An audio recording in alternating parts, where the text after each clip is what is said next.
Prédicateur, pasteur Alain Ouvrard. Thème du message, Nuit sur l'océan.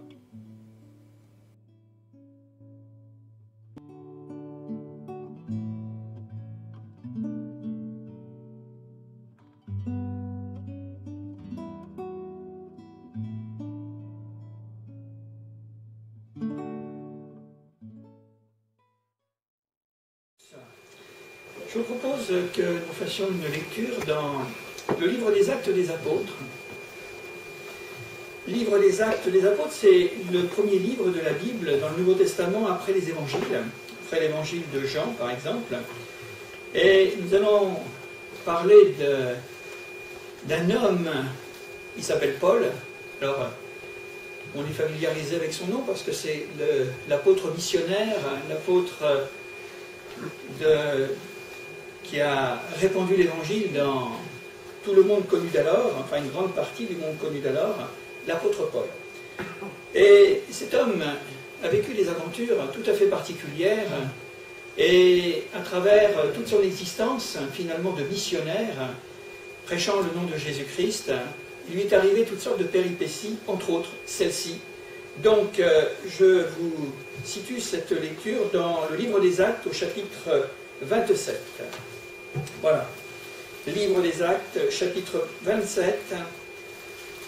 Et l'apôtre Paul est condamné par les autorités à devoir comparaître devant le César à Rome pour rendre compte finalement de ses paroles, de ses propos, de ses actions, de ses agissements. Alors il va s'embarquer sur un bateau, il va quitter la Palestine et pour se rendre dans la capitale de l'Empire. Et là, il va y avoir une tempête. Et cette tempête nous relate beaucoup de choses parce que si nous voulons faire le parallèle avec nos vies, alors combien parfois nous pouvons rencontrer de tempêtes, d'ouragans, voire peut-être même de tsunamis dans notre existence, et d'en tirer les leçons pour nous-mêmes. Et l'apôtre Paul est un homme de foi. Alors, il nous enseigne comment sortir de la tourmente. C'est tout un programme, alors on va lire cela. Donc, il est embarqué sur un bateau, et il nous est dit au verset 7, et je vais lire une simple première partie d'abord. Voilà, donc acte 27, verset 7. Pendant plusieurs jours, nous naviguâmes lentement. Et ce ne fut pas sans difficulté que nous atteignîmes la hauteur de Snide, où le vent ne nous permit pas d'aborder. Nous passâmes sous l'île de Crète, du côté de Salmone. Nous la côtoyâmes avec peine et nous arrivâmes à un lieu nommé Beauport, près duquel était la ville de Lacée. Un temps assez long s'était écoulé et la navigation devenait dangereuse, car l'époque même du jeûne était déjà passée. C'est pourquoi Paul avertit les autres en disant « Ô homme, je vois que la navigation ne se fera pas sans péril et sans beaucoup de dommages, non seulement pour la gargaison et pour le navire, mais encore pour nos vies, pour nos personnes. » Le centenier écouta le pilote et le patron du navire plutôt que les paroles de Paul, et comme le port n'était pas bon pour hiverner, la plupart furent d'avis de le quitter pour tâcher d'atteindre Phénix, port de Crète, qui regarde le sud-ouest et le nord-ouest, afin d'y passer l'hiver. Un léger vent du sud vint à souffler, et se croyant maîtres de leur dessein, ils levèrent l'ancre et côtoyèrent de près l'île de Crète. Voilà pour la première partie. Nous arriverons d'ici quelques instants dans le naufrage. Mais rassurez-vous, restez bien assis sur vos chaises, vous ne craignez rien.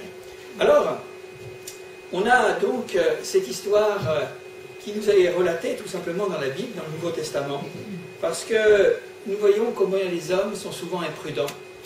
Et malgré les avertissements, malgré tout ce qu'il peut y avoir finalement autour de nous, des signes avant-coureurs, quelquefois nous avertissant des dangers, des menaces qui nous guettent, et bien de continuer à prendre la mer en disant on verra bien, on se débrouillera bien tout seul.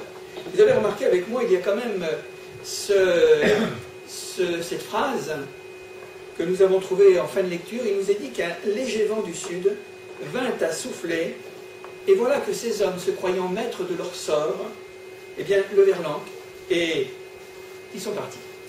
Alors c'est vrai que la Bible nous prévient que la vie n'est pas toujours un long fleuve tranquille, hein, comme vous connaissez naturellement bien cette formule.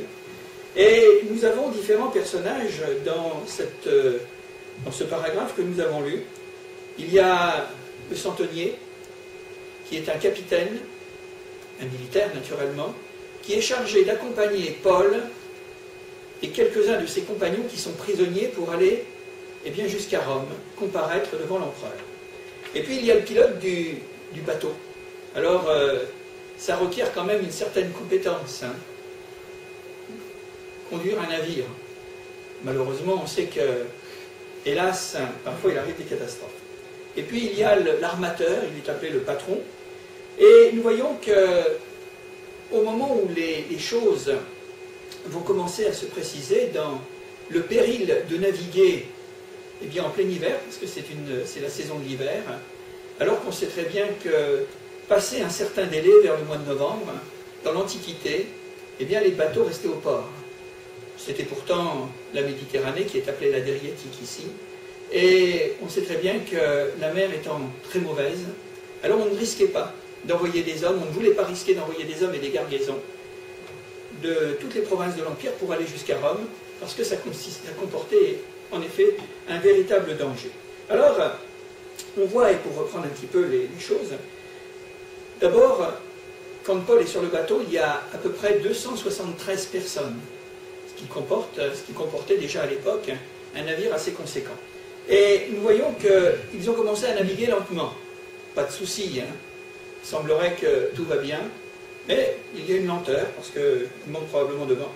Et néanmoins, il nous est dit, ce ne fut pas sans difficulté, que le navire a atteint une certaine côte, qui s'appelle Snide, et quand ils ont voulu aborder là, pensant peut-être qu'il valait mieux hiverner dans ces parages, il nous est dit que le vent ne nous permit pas d'aborder, c'est-à-dire qu'il est renvoyé vers la mer.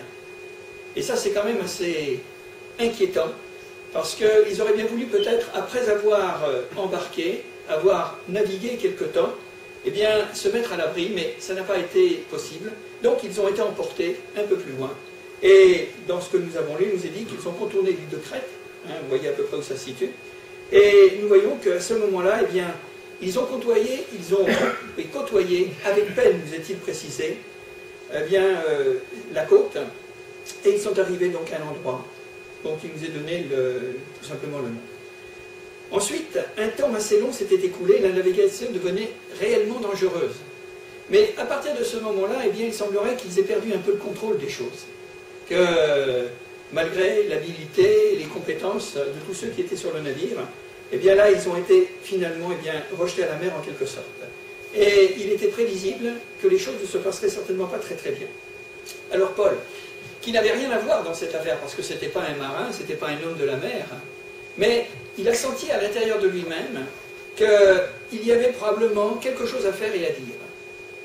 Et il est allé voir finalement les responsables de l'équipage, et il leur a dit tout simplement cette parole: « Ô homme, je vois que la navigation ne se fera pas sans péril, sans beaucoup de dommages, non seulement pour la garnison et pour le navire, mais encore pour nos personnes. » L'apôtre Paul, quand il a parlé de cette manière, ne parlait pas en connaisseur, il ne parlait pas en expert, mais il parlait parce qu'il ressentait à l'intérieur de lui-même, non pas qu'il avait peur, mais il ressentait que, il y avait certainement un message à donner à ces hommes téméraires qui, quelque part, sûrs d'eux-mêmes, allaient s'engager dans une aventure dont ils ne reviendraient peut-être pas, en raison non seulement de l'époque avancée, mais également des difficultés qu'ils allaient rencontrer au milieu de la mer. Alors on les a prévenus. Et vous avez remarqué avec moi, il nous a simplement dit que le centenier écouta le pilote. C'était lui qui était responsable de Paul, et puis de tous ceux qui étaient, finalement, une partie de ceux qui étaient sur le navire. Et il a préféré, cet homme, écouter donc le pilote et le patron du navire, plutôt que d'écouter les paroles de Paul. Alors c'est intéressant parce que, vous savez, moi je pense que nous avons une formule qui nous est laissée dans le livre de Job, toujours dans la Bible, où il nous est dit que Dieu parle tantôt d'une manière, tantôt d'une autre. Et vous savez ce qui est ajouté? C'est qu'on n'y prend pas garde. Parce que Dieu est capable de parler aux hommes, quels qu'ils soient, les uns et les autres, il ne parle pas seulement aux croyants, il ne parle pas seulement aux chrétiens, mais Dieu parle à tous les hommes, j'en suis tout à fait convaincu, d'une manière ou d'une autre. Dans le prolongement de ce texte de Job, il nous est dit qu'il parle tantôt d'une manière, tantôt d'une autre, par des songes, par des visions. Il peut parler à travers notre conscience, il peut parler aussi faisant apparaître le bon sens, le plus normal et le plus naturel. Dieu peut parler à travers la bouche de quelqu'un, ou de toutes sortes de moyens qu'il dispose. Et nous voyons que ces gens, on a cité le centenier, on a cité le pilote, on a cité le patron et probablement tout l'équipage, ils se sont dit, mais qu'est-ce que nous raconte cet homme que nous avons embarqué? D'abord, c'est un prisonnier. Et qu'est-ce qu'il connaît à la navigation?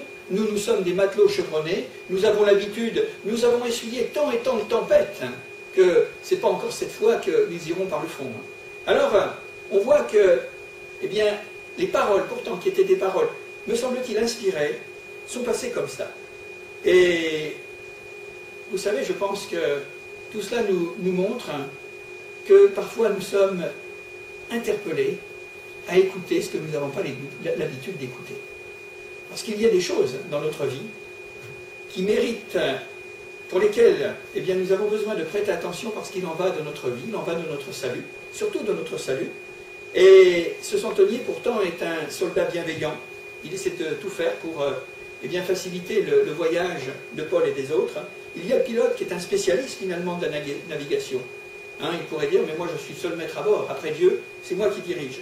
Puis il y a le patron qui est un homme d'affaires, et pour lui, il veut que la traversée se fasse le plus vite possible, parce que, étant donné qu'il est homme d'affaires, ses intérêts sont investis dans toute la traversée. Et vous savez que dans l'Antiquité, on amenait beaucoup de céréales du Moyen-Orient jusqu'à la capitale de l'Empire. Donc ça représentait certainement une fortune, comme les bateaux que nous avons ici à Saint-Nazaire, qui sont chargés de toutes sortes de produits, toutes sortes de choses, et qui représentent des fortunes. Alors, chacun avait certainement sa raison pour dire, on prend la route et on continue. Pourtant, la plupart des passagers ont été d'avis, finalement, à continuer. Et Paul va se retrouver, finalement, seul contre tous. Parce que il est le seul homme qui va écouter la voix de Dieu à l'intérieur de lui-même et qui va lui obéir. Et cette obéissance, s'appelle tout simplement la foi. Ouais. Et là, c'est la foi qui va faire la différence. Entre un naufrage prévisible qui ne pourra pas être évité, et puis ce que Paul sait en lui-même, alors qu'il n'a pas de connaissance de la navigation, mais il sait les choses. Et il va dire ce qu'il a à dire. Alors, dans cette première partie, on pourrait résumer de cette manière, entre ce centenier, ce pilote, ce patron, ce sont tous des experts et des spécialistes de la pensée, de ce qu'il faut faire, du savoir-faire, de l'intelligence de la navigation. On pourrait dire que, quelque part, ils connaissaient leur métier, ils connaissaient et ils savaient ce qu'il fallait faire. Alors Paul va se retrouver donc, comme je l'ai dit, seul contre tous. Pourtant, on s'aperçoit que par la suite, et nous allons le développer, pourtant les circonstances et sa foi en Dieu lui ont donné raison. Et ça, c'est la grande question qui se pose dans notre monde, entre le croyant et l'incroyant, entre celui qui fait foi, qui fait confiance à Dieu, et l'incrédule. On peut toujours se donner de bonnes raisons de dire, nous savons. Mais qu'est-ce que nous savons de l'avenir? Qu'est-ce que nous savons de demain? Vous savez que nous vivons dans une période d'incertitude. Alors, allez à tous les niveaux aujourd'hui, et les gens ne sont pas très très heureux parce qu'ils sont inquiets. Et je pense qu'il n'y a jamais eu autant d'inquiétude que dans nos temps. Je ne suis pas en train d'agiter finalement les peurs et les angoisses. Mais on le sait, c'est les médias qui le rapportent tous les jours. Et une chose dont nous sommes certains, c'est que nous connaissons notre passé. Ça, c'est clair. Si nous ne l'avons pas oublié. On connaît bien notre présent, parce que c'est notre vécu d'aujourd'hui. Et quant à notre avenir, on ne le sait pas. Et je pense que nous avons, dans la Bible, affaire à un Dieu qui est bienveillant. Et je tiens quand même à souligner cet adjectif, parce que, quoi qu'on en dise, quoique parfois il y ait beaucoup de monde qui hausse les épaules lorsque nous parlons de Jésus, nous parlons de Dieu, nous parlons de la Bible, quoi qu'il en soit, ce que nous avons découvert par l'expérience, c'est que Dieu est un Dieu de bonté et de bienveillance qui ne veut pas qu'aucun homme périsse, soient perdus et périssent. Alors, l'histoire qui nous est racontée, elle est ce qu'elle est. Mais d'une manière générale, eh bien, ça, c'est la pensée de Dieu. C'est véritablement eh bien, le souci de Dieu. Et on va voir qu'il y a diamétralement une opposition diamétrale entre finalement eh bien, ce que l'homme pense pouvoir réussir et ce que Dieu veut. Alors, si l'on continue, on va comprendre les choses peut-être beaucoup plus précisément. Il nous est dit comme au moment où ils sont arrivés et pensant pouvoir arrêter à ce port, comme il n'était pas bon, alors la plupart furent d'avis de le quitter pour tâcher d'atteindre encore un autre port et d'y passer l'hiver. Ce qu'ils auraient mieux fait, c'est de ne pas partir. Et là, ils sont en train de faire du cabotage le long des côtes, en disant, bien, on va peut-être trouver quand même un secours. Ça, c'est un petit peu l'esprit des hommes. On se lance à l'aventure, et on se dit, si ça ne va pas, je trouverai toujours un refuge, je trouverai toujours un abri. Mais quelquefois, eh bien, les choses ne sont pas toujours possibles. Et ce que nous avons lu, et que j'ai donné quelques mots sur le texte il y a un instant, écoutez bien, lorsque tout commence là, il nous est simplement dit qu'un léger vent du sud vint à souffler. Vous savez, quelquefois, on peut reprendre courage, même lorsqu'on part dans une mauvaise direction. Parce que ce petit vent du sud, qui est un vent chaud d'abord, mais un vent suffisamment puissant, a donné confiance. Ils se sont embarqués, ils se sont dit avec un vent comme ça, eh bien, il n'y a pas de problème, il n'y a pas de difficulté. Et c'est ça justement le problème de l'homme, d'une manière ou d'une autre, c'est qu'il commence à faire un pas en avant, il ne vaudrait mieux pas qu'il en fasse 2 ou 3, mais il est encouragé quelque part par des signes extérieurs, comme le vent, comme toutes sortes de choses, par des sentiments, par une volonté tenace de dire on y arrivera quand même, et qui fait que, eh bien, le texte nous dit d'une manière, se croyant maîtres de leur sort. Et c'est bien ça justement la grande différence entre celui qui met sa confiance en Dieu, qui fait confiance à ce qu'il ne sait pas, et qui sait que celui qu'il prie, c'est tout, alors à ce moment-là, ça change. Ça change les donnes, finalement, de notre aventure, qui est tout simplement l'aventure de la vie. Écoutez bien, se croyant maîtres de leur dessein, ils levaient l'encre, et c'est comme ça qu'ils vont se retrouver embarqués dans une aventure qui nous est tout simplement rapportée un peu plus loin, que je voudrais justement donner quelques commentaires. Il nous est dit, mais bientôt, un vent impétueux qu'on appelle Eurachylon se déchaîna sur l'île. Le navire fut entraîné sans pouvoir lutter contre le vent, et nous nous laissâmes aller à la dérive. Voilà. Voilà la question qui est posée. Il y a un vent léger qui les encourage à continuer dans leur entêtement, et à un moment donné, il y a un autre vent qui va venir. Eurachylon, c'est le nord. Vous voyez toutes les contradictions qu'il peut y avoir. Et si nous nous fions seulement à nos impressions et à tout ce qui se passe, tantôt encouragé, tantôt découragé, alors à ce moment-là, nous risquons d'être véritablement malmenés à un moment ou à un autre. Il faut dire que l'homme est très sensible à se laisser conduire par ses sens, par sa connaissance ou quelquefois par ses expériences. Et avec cela, il se dit, bien, je n'ai pas besoin de Dieu. Je suis suffisamment grand, je suis suffisamment fort, et ce vent impétueux se déchaîna sur l'île. Voilà. Le mot déchaîner, c'est quelque chose qui, quelquefois, a son sens. Et on se souvient de ces disciples qui étaient dans la barque en pleine nuit, où Jésus les a rejoints en marchant sur la mer. Vous connaissez cet épisode, naturellement, de l'Évangile. Et là, ils ont fait une expérience terrible. Enfin, terrible dans un premier temps, et merveilleuse de la manière dont Dieu les a sortis de cette tourmente. Et nous voyons que le navire, à ce moment-là, est entraîné sans pouvoir lutter. Il y a des circonstances dans notre vie, que ce soit la maladie, que ce soit parfois des situations d'ordre familial ou conjugal, ou peut-être qui a rapport peut-être à notre vie économique ou autre, professionnelle, peu importe, ça n'a pas d'importance, morale, naturellement, où là, il y a un déchaînement, un concours de circonstances qui s'accumulent, et nous voyons que nous sommes comme des fétus de paille sur l'océan, vous comprenez, comme des coquilles de noix, parce que, comme cela nous est dit, sans pouvoir lutter contre le vent. Il y a des vents qui sont plus forts que nous, des vents contraires dans notre existence. Alors, qu'est-ce qu'il reste? Il nous est simplement dit qu'ils se laissèrent aller à la dérive. De quelle dérive parlons-nous? Alors là, si on prend dans le texte, on s'aperçoit qu'il pouvait y avoir des voiles sur le bateau, il pouvait y avoir certainement tous les moyens de pouvoir contrer le vent, mais là, c'était impossible. Le vent était trop fort. Et c'est comme dans l'existence, c'est comme dans la vie.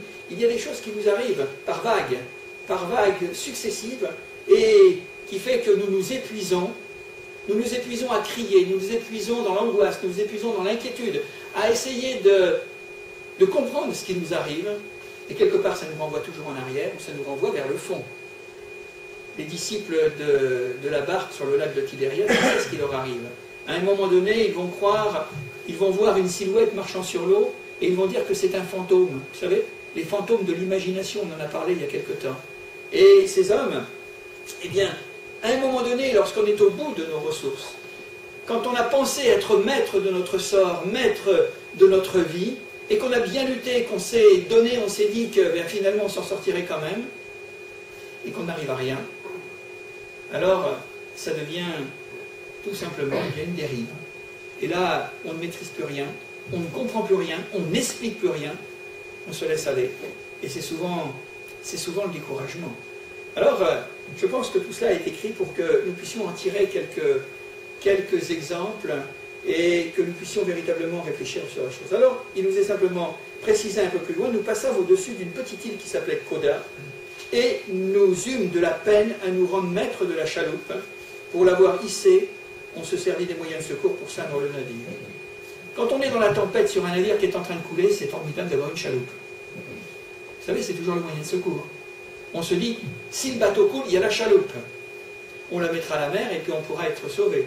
Mais un bateau qui comprend, eh bien là, un équipage avec les passagers de 275 personnes pour en faire monter tout le monde dans la chaloupe, il risque d'y avoir de la bagarre, hein, pour pouvoir finalement eh bien, être sain et sauf.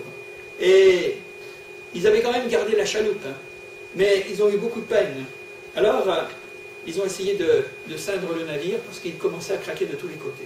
Vous savez, quelquefois dans l'existence, nos beaux projets, nos belles images, nos belles idées, nos belles illusions, nos théories, eh bien, elles sont un peu comme ce bateau qui est en train de prendre l'eau. Hein. Il faut serrer ça de plus en plus parce qu'on s'aperçoit que ça ne va pas tenir très longtemps. C'est ce qui se passe. Ce sont des allégories que je suis en train de donner dans le commentaire eh bien, de cette aventure de Paul sur ce bateau. Et dans la crainte de tomber donc, sur un rivage, on abaissa les voiles. Et vous savez, quand on abaisse les voiles sur un bateau, il ne bouge plus. C'est-à-dire, il ne bouge plus avec le vent pour nous emmener dans la bonne direction, mais il est là, tout simplement, eh bien, à monter et descendre hein, sur la crête des vagues. Et imaginez-vous un peu ce que ça pouvait représenter. Et ils se sont laissés donc emporter. Quand on abaisse les voiles du courage, les voiles de l'espérance, les voiles de la foi, eh bien, à ce moment-là, il ne reste pas grand-chose, tout simplement. Comme nous étions violemment battus par la tempête, le lendemain, on jeta la cargaison à la mer, et le troisième jour, nous y lançâmes de nos propres mains les agrès du navire. Imaginez-vous que tout a passé par-dessus bord. Il y a des vies, quelquefois, et nous en avons rencontré, des vies où tout est en train de faire naufrage. Des vies où ça prend l'eau, de tous les côtés. On le voit malheureusement dans certaines situations sociales ou familiales, d'une manière ou d'une autre, parfois même dans les couples, où on peut dire que finalement il n'y a plus grand-chose, hein, que tout est près de sombrer. Et dans ce qui nous est simplement eh bien, présenté, c'est qu'ils auraient été obligés de tout lâcher. Il y a des choses que nous avons besoin d'abandonner. Ils auraient bien voulu garder tout. Hein. Certainement que le patron du navire devait faire il devait être complètement ahuri de voir une chose pareille. Et c'était probablement pas la première traversée qu'il faisait, mais celle-ci, elle était sérieuse. Et dans la vie, on peut passer par nombre d'épreuves, mais quelquefois, il y en a une qui est plus dangereuse que toutes les autres, et vraiment plus impressionnante que toutes les autres. Et ils ont été obligés de mettre tout par-dessus bord pour être sauvés. Vous savez, quelquefois, on a vu des commentaires, ou on a entendu des commentaires, ou vu des images. Quand les gens sont en danger, ils essaient de récupérer tout ce qu'ils ont. Dernièrement, je regardais un reportage sur les faits de guerre de la dernière guerre mondiale. Il y a des gens qui se renfermaient alors qu'ils étaient prévenus de descendre des étages de l'immeuble pour aller se mettre à l'abri. Eh bien, parce que finalement, eh bien, ils voulaient garder leurs meubles, ils voulaient garder tout. Eh bien, ils sont passés sous les décombres. Hein. Ils ont été bombardés avec le reste. Moi, je dis que c'est une folie. Vous savez, les choses ont moins de valeur que la vie. Hein. notre âme, notre salut est plus important que tout le reste. Parce que, une fois qu'on est mort, vous savez, ça ne sert plus à rien tout ça. Et de voir l'attachement des gens, de voir combien ils sont fébriles et attachés à des choses qui n'ont qu'une valeur relative. Je ne suis pas en train de dénigrer le matérialisme. Au contraire, il faut vivre avec cela, parce que ça fait partie de l'existence et on en a besoin. Mais de voir qu'on a remplacé finalement les moyens par des choses, on a remplacé les buts, pardon, par des choses qui sont secondaires. Et vous savez, cette expression « sauf qui peut », ça veut dire ce que ça veut dire. Quand on voit l'histoire, par exemple, de la femme de Lot, dans le livre de la Genèse, qui, elle, alors qu'elle avait été prévenue de ne pas regarder derrière elle, parce que la ville de Sodome et Gomorrhe était sous le feu, alors qu'elle avait reçu de la part de Dieu de finalement, de ne pas regarder à son passé, c'était plus fort qu'elle. Son cœur était attaché à sa vie ancienne. Alors elle a regardé, et vous savez comment ça s'est terminé. Elle a été pétrifiée, tout simplement. Et nous voyons que dans le cas qui nous intéresse, il nous est dit qu'ils ont lancé de leurs propres mains. Ça voulait dire qu'ils voulaient se débarrasser, parce qu'ils savaient que si le bateau était trop chargé, eh bien il allait certainement sombrer à un moment donné. Et vous avez cette petite assertion qui nous est donnée dans le verset 20, il nous est dit que le soleil et les étoiles ne parurent point pendant plusieurs jours, et la tempête était si forte que nous perdirent enfin toute espérance de nous sauver. Ouais. Quand la mer est en furie, quand dans notre vie, il y a des vagues insurmontables, des vagues meurtrières, quand il y a toutes sortes de choses qui lâchent, que nous sommes obligés de passer par-dessus bord, tout ce qui nous est inutile, tout ce qui ne nous servira pas, tout ce qui va encore compliquer peut-être notre salut, et que finalement vous vous trouvez en pleine nuit, que le soleil le jour ne paraît pas et que la nuit, elle est tellement obscure qu'on n'y voit plus rien, même les étoiles ne parurent pas pendant plusieurs jours. Je peux vous dire que ça vous donne le moral. Parce que quand il y a des épreuves dans l'existence, quand il y a des choses, des revers de fortune, et qu'il n'y a même pas une lueur, que vous êtes dans l'obscurité, que vous êtes dans le noir, alors ça doit être quelque chose qui doit inspirer l'angoisse et une profonde anxiété. Ça c'est... Vous savez, l'homme a besoin justement d'avoir une espérance. Il a besoin d'avoir une lueur au fond de son cœur. Il a besoin d'avoir la lumière. Et ce n'est pas pour rien que c'est le roi David nous dit ceci, dans la Bible naturellement, il écrira « Ta parole est une lampe à mes pieds, une lumière sur mon sentier ». Et vous savez, on peut traverser toutes sortes d'épreuves, toutes sortes de difficultés. Il peut y avoir, là, eh bien, la tourmente dans notre existence. Mais ce qui fait la différence entre l'incrédule qui croit que ce qu'il voit et le croyant qui fait confiance à l'invisible, oui, qui fait confiance à l'invisible parce que Dieu est invisible, et par contre, il nous parle, il nous laisse sa parole, et sa parole, elle est pleine de promesses lorsque nous traversons des moments cruciaux, des moments pénibles, des moments difficiles. Et le croyant, c'est faire la différence. C'est que lorsqu'il traverse des moments semblables, eh bien, il se retourne vers la Bible. Il tourne les pages de l'Évangile. Il prie. Il demande à Dieu son secours. Et Dieu ne manque pas de lui faire faire de belles expériences de délivrance, de secours, de le rassurer. Et de lui dire, comme nous l'entendons si souvent de la bouche même de Jésus, quand il rencontre des gens dans l'infortune, vous savez ce que Jésus dit à chaque fois? Ne crains point, crois seulement. C'est pas facile, hein? Quand tout autour de vous est en train de disparaître, de sombrer, et qu'il faut croire à ce que vous ne voyez pas. Il faut croire à des paroles qui sont consignées dans un livre comme on l'appelle la Bible, parce que c'est Dieu qui parle et il parle fort. Et la différence qui se fait, c'est que Dieu parle au cœur des hommes. Il ne parle pas à notre intelligence, bien qu'il parle à notre intelligence. Il parle souvent, il parle avant tout à notre cœur, à notre conscience. Et il nous dit qu'il est le Dieu de la vie, non pas le Dieu de la mort. Qu'il est le Dieu de la délivrance et non pas le Dieu qui nous abandonne. Dieu est fidèle.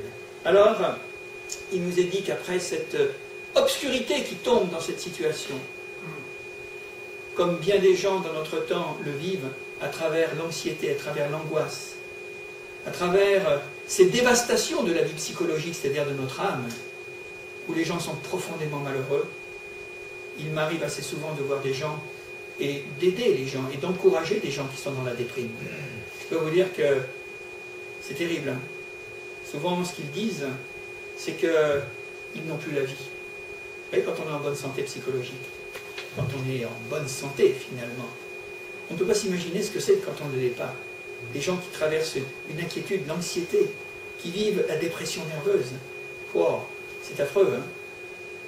C'est comme s'ils étaient en dehors d'eux-mêmes. Ils marchent dans du coton. Plus rien n'est... Il n'y a plus de goût à rien.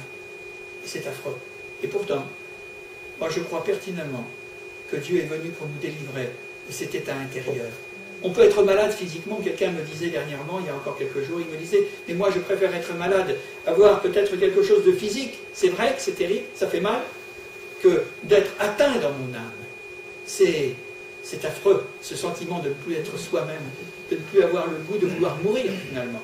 Alors, il nous est dit que la tempête était si forte que nous perdîmes. Et vous avez remarqué le petit mot, enfin l'espérance. Vous savez, ils avaient perdu une espérance pour en retrouver une autre. Ils avaient une espérance en eux-mêmes, ils avaient une espérance peut-être dans le pilote, dans le patron, dans tous ceux qui étaient là pour sauver finalement du naufrage, sauver le navire. Mais il faut perdre une espérance pour en avoir une autre. Il faut lâcher un côté pour gagner de l'autre. Qui perd gagne. Ça, c'est les principes de l'Évangile. Qui perd gagne. Jésus nous dit que si vous voulez conserver votre vie, vous la perdrez. Mais si vous la donnez pour moi, nous dit Jésus, eh bien vous la retrouverez. Et ça, c'est le principe même de la foi dans la parole de Dieu, dans l'Évangile. Alors nous perdîmes enfin toute espérance de nous sauver. De nous sauver. Mais il y a quand même une différence. Ils ont perdu cette espérance de se sauver eux-mêmes, mais c'est à ce moment-là que Dieu s'est levé pour leur dire, eh bien, c'est pas vous qui allez vous sauver vous-même, et c'est moi qui vais vous sauver. Alors à ce moment-là, une nouvelle espérance commence. Faut-il arriver à ce point d'extrémité pour renoncer à nous-mêmes, renoncer à nos forces, renoncer à nos capacités, à notre prétendue sagesse ou intelligence, d'y arriver pour nous abandonner entre les mains de Dieu en disant « Seigneur, je suis perdu ». Ça, je crois que c'est surtout ce que le Seigneur veut nous entendre. « Je suis perdu » et Dieu nous répond « Eh bien, moi je vais te sauver parce que tu crois que tu es perdu ». Le drame de notre monde, c'est que le monde ne croit pas qu'il est perdu. Alors il n'a pas besoin de Dieu. À partir du moment où nous avons besoin de Dieu, nous crions à lui, c'est lui qui nous sauve. Et c'est ça bien la grande différence. Et c'est formidable. C'est une expérience qui marque la vie des hommes. Ouais. C'est ce qu'on appelle la conversion. Ce n'est pas d'avoir une religion. Ce n'est pas d'avoir une prétention à croire dans une théologie religieuse ou autre chose. Le monde est plein de ces religions. Est-ce que nous avons besoin, ce que les hommes ont besoin, c'est de croire qu'il y a un Dieu qui les aime. Pas un Dieu qui condamne, mais un Dieu qui les aime. Un Dieu qui leur tend la main, qui est là pour finalement leur dire tout simplement, comme Jésus le disait dans l'évangile de Matthieu au chapitre 11, quand il dit ceci, « Venez à moi, vous tous qui êtes fatigués et chargés, et je vous donnerai du repos. » Il faut se sentir fatigué et chargé. Alors à ce moment-là, on s'abandonne entre les mains de Dieu, et c'est ce qui s'appelle la foi. C'est la foi spirituelle, ce n'est pas une foi religieuse. C'est une foi qui nous entrouvre finalement les possibilités infinies qu'il y a dans la prière et de comprendre que Dieu est celui qui nous exauce. Enfin toute espérance, nous perdîmes enfin toute espérance de nous sauver. On n'avait pas mangé depuis longtemps, alors Paul, se tenant au milieu d'eux, leur dit « Ô homme, il fallait m'écouter et ne pas partir de Crète afin d'éviter ce péril et ce dommage. Il fallait m'écouter. » Est-ce qu'on a envie d'écouter des gens qui nous parlent de Dieu? Est-ce que nous avons envie d'écouter des gens qui nous parlent de l'Évangile ou de Jésus-Christ? Est-ce que nous avons envie d'entendre parler des gens, comme ce soir, qui ouvrent l'Évangile pour en faire le commentaire? On serait beaucoup plus nombreux dans cette ville. C'est ça, toutes les chaises seraient pleines. C'est que les gens n'ont pas envie. Moi, je ne me fais pas d'illusions. Parce que Dieu attire les hommes qui sont bien disposés à écouter sa parole. Et c'est à ces hommes-là, à ces femmes-là, qu'il va parler et auxquels il va donner sa grâce et son secours et son salut. Être disposé à, tout simplement. Et Paul, il y a des dizaines et dizaines de personnes qui sont en danger de mort sur ce navire, mais il n'a pas été écoulé, il n'a pas été écouté, pardon. Il leur dit d'ailleurs, mais il fallait tout simplement l'écouter. Moi, je vous aurais dit qu'il ne fallait pas partir. Eh oui. C'est bien la difficulté de notre monde aujourd'hui. notre monde occidental, de culture chrétienne, mais qui n'a plus rien de chrétien. Il faut bien le reconnaître. On parle de désaffection de la foi, on parle d'abandon de la foi, on parle d'apparence, finalement, de la foi. Aujourd'hui, les gens sont beaucoup plus préoccupés par autre chose. L'argent et puis les loisirs, enfin, je ne juge pas, je constate. Mais combien de malheureux? Combien de gens sont-ils dans l'angoisse? Combien notre pays, eh bien là, comporte de gens qui sont complètement anéantis à l'intérieur d'eux-mêmes, sans assurance. On est le deuxième consommateur au monde, après les États-Unis, d'antidépresseurs, d'anxiolytiques, de somnifères, de tranquillisants et tout ce que vous voulez. C'est qu'il y a des raisons. Et pourtant, nous vivons quand même dans un matérialisme avancé. Et pourtant, ça ne peut pas satisfaire. On a chanté un petit cantique tout à l'heure, il était question, il satisfait, il satisfait. Voilà. Dieu satisfait. On peut ressembler quelque peu à la Samaritaine, qui revient tous les jours chercher de l'eau à son puits. C'est dans l'évangile de Jean au chapitre 4, vous pourrez le relire. Et cette femme revient tous les jours, et Jésus lui dira, mais quand bien même tu viendrais tout le reste de ta vie, tu auras toujours soif. Parce que moi j'ai une autre eau, j'ai une autre chose à te donner que tu ne connais pas.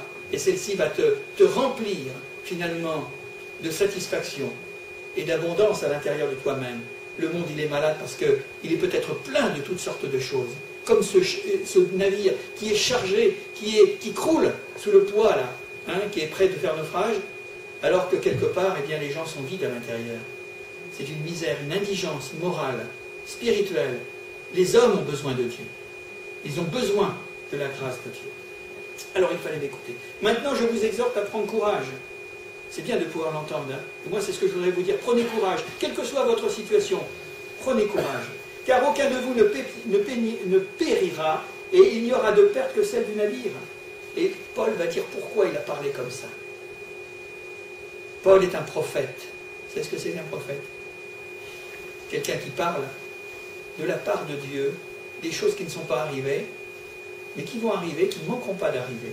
Alors il y a des faux prophètes, on le sait, mais il y a des vrais prophètes aussi. Dans la Bible, il y a des vrais prophètes. Alors il dira ceci, un ange du Dieu qui m'appartient et que je sers m'est apparu cette nuit. Je voudrais quand même préciser une chose, c'est que Paul n'est pas un illuminé. Vous comprenez? Il y a beaucoup de gens qui ont des illuminations en disant Dieu m'a dit, Dieu m'a parlé, alors on laisse ça de côté. Parce que ce n'est que leur propre interprétation ou leur propre inspiration qu'ils sont en train de mettre en avant. Mais Paul était un vrai. Et il dira, mais voilà, moi j'ai une révélation. Dieu m'a parlé au fond de mon cœur. Et il parlera d'un ange de Dieu. Et il dit qu'il a reçu à ce moment-là une promesse de conservation de la vie. Il dira, mais cet ange lui dit, Paul, ne crains point, il faut que tu comparaisses devant César, et voici, Dieu t'a donné tous ceux qui naviguent avec toi. Il avait été permis à Paul, après 2 ans d'emprisonnement à Césarée, en Palestine, de devoir faire ce terrible voyage pendant des semaines et des semaines pour aller comparaître devant l'empereur à Rome. Ça, c'était dans le plan de Dieu. Il n'y a rien de réjouissant. Il va faire encore 2 ans de prison à Rome. Mais il fallait qu'il y aille. Parce que Dieu lui avait dit, quand il a été appelé à devenir apôtre, tu rendras témoignage du Dieu d'Israël devant les rois, devant les grands de cette terre. Et c'est ce qui s'est passé. Et quand il y a un homme qui a un plan à accomplir, comme dit Jésus, pas un seul cheveu de votre tête ne tombera, que la volonté de Dieu se fasse. Donc c'est pour ça.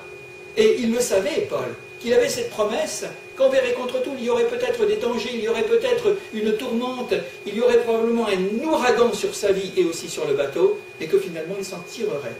Et c'est ça la conviction des chrétiens.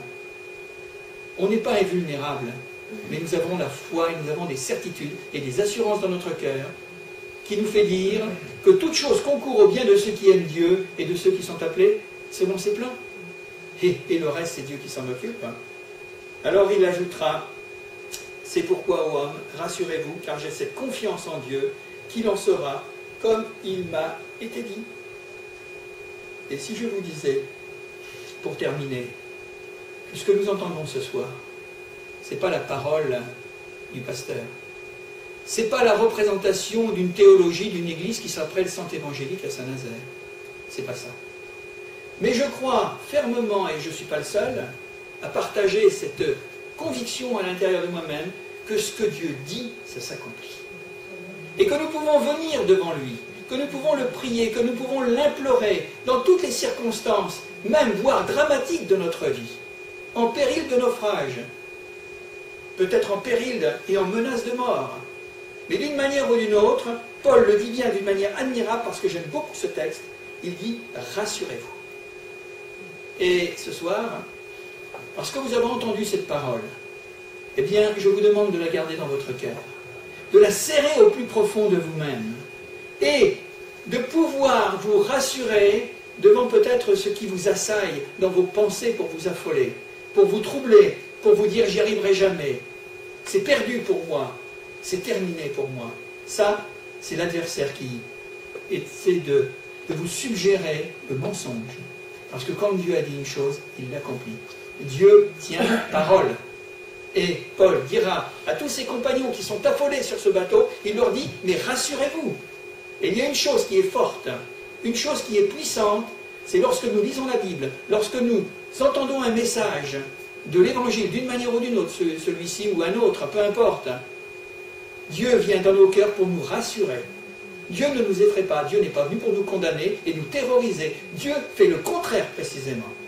Et nous avons vu des centaines et des milliers de personnes venir dans nos réunions, ici et ailleurs, et repartir alors qu'ils sont venus dans la peine, dans l'embarras, dans peut-être une profonde angoisse, et repartir avec une joie au fond de leur cœur, en sachant que ce qu'ils avaient entendu, ce n'était pas la parole d'un homme, ce n'était pas la parole d'une église, et c'était la puissance du Saint-Esprit qui se manifeste à travers les promesses que Dieu nous fait. Alors rassurez-vous. Si vous êtes dans la crainte, rassurez-vous, et Paul ajoutera, car j'ai cette confiance en Dieu, pas en lui, pas dans les uns et dans les autres, mais en Dieu, qu'il en saura comme il m'a été dit. Alors nous pouvons dès lors prendre la Bible, la parole de Dieu, le message de l'Évangile, et de lui dire, eh bien Seigneur, tu m'as dit, je crois que tu m'as parlé ce soir, je crois que tu m'as adressé un appel, que tu m'as fait des promesses. Eh bien, moi, je crois que ces promesses, tu vas les réaliser. Parce que la véritable foi, la foi solide, la foi qui est enracinée et qui va tenir le coup devant tous les naufrages, traverser finalement les océans, eh bien, c'est cette foi qui s'appuie sur ce que Dieu nous dit. Nous pouvons le prier, nous pouvons le déclarer, nous pouvons le confesser, que le Seigneur, que Dieu, n'est pas un Dieu qui ment, mais il nous dit la vérité. Et comment le vérifier? Eh bien, ça se trouve au fond de notre cœur. Nous avons fait, j'ai fait personnellement des expériences de cette nature, avec une certitude et une assurance que tout était contraire dans mon existence. Tout pouvait me dire, c'est fini, c'est perdu, tu n'y arriveras pas. Dans des domaines particuliers. Et je peux vous dire que c'est pas moi qui fais les choses. Mais Dieu m'a mis des convictions à l'intérieur de moi-même. Alors que peut-être les autres pouvaient en rire, ou les autres pouvaient dire « il se fait des idées ». Moi, j'avais cette conviction envers et contre tout. Le monde pouvait trembler autour de moi. Une chose qui est certaine, c'est que j'avais cette conviction. Et simplement, j'ai vu les choses se réaliser, parce que j'ai fait davantage confiance à ce que Dieu me disait, ce Dieu de l'invisible, que je ne voyais pas naturellement, plus que tout ce qu'il y avait autour de moi et qui était profondément négatif. Ça, c'est la foi. Et s'il y a une chose que nous pouvons demander à Dieu dans notre vie, sur notre chemin, pour atteindre le rivage d'en face, parce qu'ils sont quand même arrivés à Rome, hein. Ça, ils sont arrivés, sains et saufs tous. C'est que, une chose qui est certaine, c'est que nous pouvons véritablement nous appuyer sur Dieu et déclarer, eh bien, qu'il est celui qui accomplit sa parole. C'est la chose la plus merveilleuse qu'un homme ou une femme puisse faire. La foi. Et nous avons vraiment besoin de demander à Dieu qu'il nous donne la foi. C'est un don, la foi. Ce n'est pas une éducation religieuse. Ce n'est pas une culture religieuse, la foi. C'est rien de tout cela. La foi, c'est l'assurance des choses qu'on ne voit pas, de celles qu'on espère et qui vont se réaliser. Ça ne s'explique pas. C'est Dieu qui le fait. Alors approchons-nous.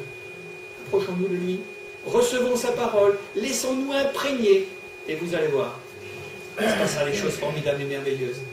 Combien nous avons vu de gens, à l'imposition des mains ou non, venir parce qu'ils étaient malades et repartir guéris. Combien nous avons vu pour cela des gens qui étaient complètement aux prises avec des addictions, l'alcoolisme, la drogue et toutes sortes de choses, et repartir dans une vie complètement changée et nouvelle. Combien nous avons vu de gens, dans une situation matérielle et économique, repartir sur des bases qui avaient été permises par le Seigneur pour reprendre une vie tout à fait, une vie sociale. C'est ça, hein? C'est ça justement, le miracle de la foi. Et Paul a fait l'expérience de ce miracle de la foi, et je voudrais simplement terminer sur cette pensée. Ça concernait Paul, mais il a été la bénédiction, et il a favorisé le salut de tous ceux qui étaient dans l'équipage et tous ceux qui étaient sur le bateau. Un homme de foi est une bénédiction pour le monde. Ouais. Un homme qui prie est une bénédiction pour sa famille, pour tout son entourage. Ça, c'est la grâce, c'est la foi, c'est la bénédiction de Dieu. Que Dieu nous bénisse. Et retenons ce message ce soir et demandons au Seigneur qu'il augmente notre confiance en lui. Tout simplement. Seigneur, nous voulons te rendre grâce et te remercier parce que nous savons que tu es vivant. Il y a beaucoup d'hommes qui déclarent que tu es mort, que, Seigneur, tu ne t'intéresses pas, Seigneur, à l'existence de tes créatures, à leur bonheur ou à leur malheur. Et ça, c'est faux, Seigneur. Nous croyons que dans la personne de Jésus, tu es venu vraiment t'approcher de chacun et de chacune, dans ses préoccupations, dans ses inquiétudes, dans ses tragrats, dans ses soucis, et parfois, Seigneur, dans ses drames, comme nous l'avons vu ce soir à travers l'histoire de ce naufrage. Et nous voulons te demander ton secours et ton aide lorsque il n'y a plus de soleil, lorsque les étoiles ne brillent pas, Seigneur, dans notre nuit, mais que néanmoins, Seigneur, il y a une chose qui demeurera, c'est ta parole. Ta parole est la vérité. Ta parole est une lampe, Seigneur, sur mon chemin. C'est une lumière, Seigneur, sur mon sentier. Et Seigneur, nous pouvons marcher seuls. Nous pouvons être au bout, Seigneur, et en effet, de tout ce que nous avons essayé, de tout ce que nous avons tenté, Seigneur, de faire pour échapper, Seigneur, au péril. Mais néanmoins, Seigneur, ce ne sont pas par nos propres efforts, ce n'est pas par nos mérites, ce ne sont pas par nos qualités d'homme, mais Seigneur, c'est véritablement par la foi. Oui, Seigneur, au nom de Jésus. Tu nous rappelles que c'est la démonstration des choses qu'on espère, de celles qu'on ne voit pas. Alors, Seigneur, nous voulons tout simplement que tu nous aides, te demander que tu nous aides, Seigneur, non pas à croire parce que nous aurons vu, mais de croire sans voir, Seigneur. Et ensuite, nous verrons comment tu es capable de solutionner nos problèmes et nos difficultés, et nous délivrer nos âmes de la détresse. Tu nous bénis ce soir, les uns et les autres. Nous avons entendu ta parole, nous l'avons reçue, et nous voulons la garder. Seigneur, j'ai envie de te demander pour chacun, Seigneur, donne-moi de faire de belles expériences avec toi. Merci, Seigneur, parce que tu es vivant et tu es fidèle, et tu es le Dieu Tout-Puissant. Merci, Seigneur. Amen. Amen.